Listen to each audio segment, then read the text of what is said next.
Follow these steps to replace your Eclipse screen motor. Remove the roller tube.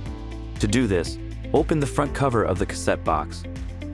Use a Phillips head screwdriver to remove the screw holding the motor spring clip in place. Then, use needle nose pliers to remove the motor spring clip. On the opposite side of the cassette box, remove the blue or yellow locking clip with pliers.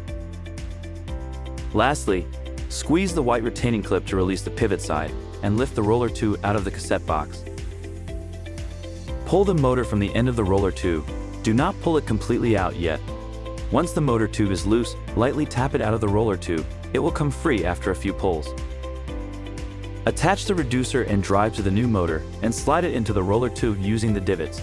Lightly tap the reducer back in.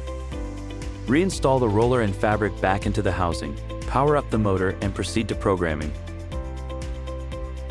You have now successfully replaced the motor for your Eclipse screen.